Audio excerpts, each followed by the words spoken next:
Jack মাটিতে পড়ে মরার নাটক করতে লাগল। সে বিপদের আভাস পেয়েছিল।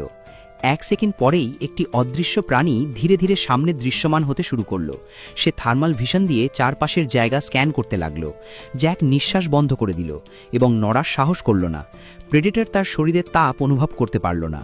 সে বেঁচে যেত, কিন্তু প্রেডেটর যখনই ঘুরে চলে যেতে শুরু করল, তার পা সরাসরি জ্যাকের উপর পড়ল।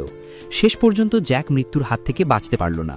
এসব দেখে মেয়েটি পুরোপুরি স্তব্ধ হয়ে গেল। ঠিক তখনই তার কুকুরটি হঠাৎ বাইরে বেরিয়ে এলো।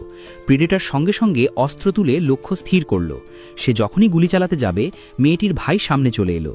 সে প্রেডেটরের হেলমেটটি নিচে ফেলে দিল। এরপর প্রেডেটর এলোপাথারি গুলি চালালো। সবকটি গুলি গিয়ে সেই গাছে লাগলো যেখানে লেজার পয়েন্ট করছিল। তার ভাই ঘোড়ায় চড়ে প্রেডেটরকে উত্ত্যক্ত করতে লাগলো।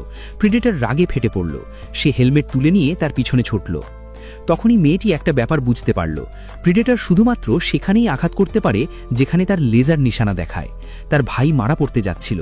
সে বন্দুক তুলে সামনে দৌড়ে গেল যাতে প্রেডেটরের নজর নিজের দিকে ঘোরাতে পারে।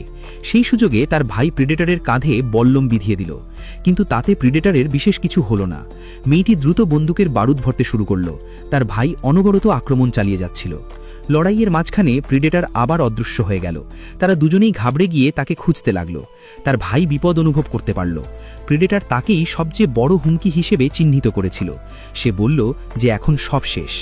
পরের মুহূর্তেই প্রেডেটরের তলোয়ার তার ভাইয়ের বুক এফোর ওফর করে দিল। মেয়েটি এই দৃশ্য দেখে একদম জমে গেল।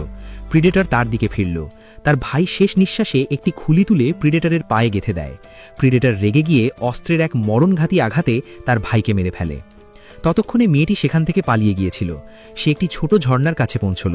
তার ভাই মারা গেছে আর সে শপথ নিল এর বদলা নেওয়ার। রাত হলো। তার কুকুর তাকে খুঁজে বের করল। কুকুরের নজর হঠাৎ সামনের কিছুর ওপর পড়ল। মেয়েটি উকি দিয়ে দেখল সেই একই শিকারী যে তাকে বন্দি করে এনেছিল, সে নদীর পাড়ে হাত ধোয়ার কাজ করছে। মেয়েটি বন্দুক তুলে নিশানা করল, কিন্তু ট্রিগার টেপার আগে তার মাথায় এক দারুণ পরিকল্পনা এলো। ওই শিকারীকে সে চারা হিসেবে ব্যবহার করবে। শিকারী যখন জল খাচ্ছিল, সে পাথর দিয়ে তাকে অজ্ঞান করে দিল। যখন তার জ্ঞান ফিরল, সে দেখল তার এক পা নেই। তার বন্দুকটি কাছেই পড়েছিল। এটাই ছিল মেয়েটির পরিকল্পনা, রক্তের গন্ধ দিয়ে প্রিডেটরকে বাইরে বের করে আনা। সে নিজে একটি বিশেষ হলুদ ফুল খেল, যা শরীরের তাপমাত্রা কমিয়ে দেয়। এর ফলে সে থার্মাল স্ক্যান থেকে নিজেকে লুকাতে সক্ষম হলো। প্রিডেটর শুধুমাত্র তাদেরই শিকার করে যাদের সে বিপদ মনে করে। রক্তের গন্ধ অনুসরণ করে সে সেখানে পৌঁছল এবং মাটিতে পড়ে থাকা আহত শিকারীকে দেখতে পেল।